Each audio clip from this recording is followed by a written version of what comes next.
ঘূর্ণিঝড় রেমালের তাণ্ডবে ভোলায় ঘরের চাপায় ৩ জন নিহতের খবর পাওয়া গেছে।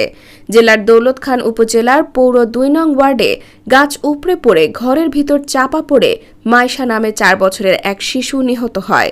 লালমোহন উপজেলার পশ্চিম চর উমেদ ইউনিয়নের ৭ নং ওয়ার্ডে ঘরের নিচে চাপা পড়ে মনোজা খাতুন নামের ৫০ একজন বৃদ্ধের মৃত্যু হয় এবং বোরহানুদ্দিন সাতরা ৬ নং ওয়ার্ড পঞ্চায়েত বাড়ির জাহাঙ্গীর পঞ্চায়েত নামের ৪৮ বছর বয়সের একজনের গাছের ডাল ভেঙে পেটের ভিতর ঢুকে নিহত হন।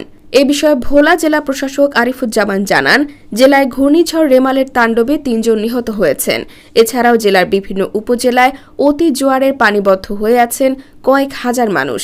এখনও মেঘনা নদী উত্তাল থাকায় বড় বড় ঢেউয়ে ধসে পড়ছে বেড়িবাঁধ।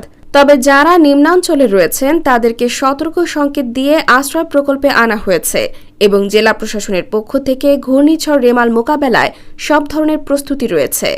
News desk ৫১ television.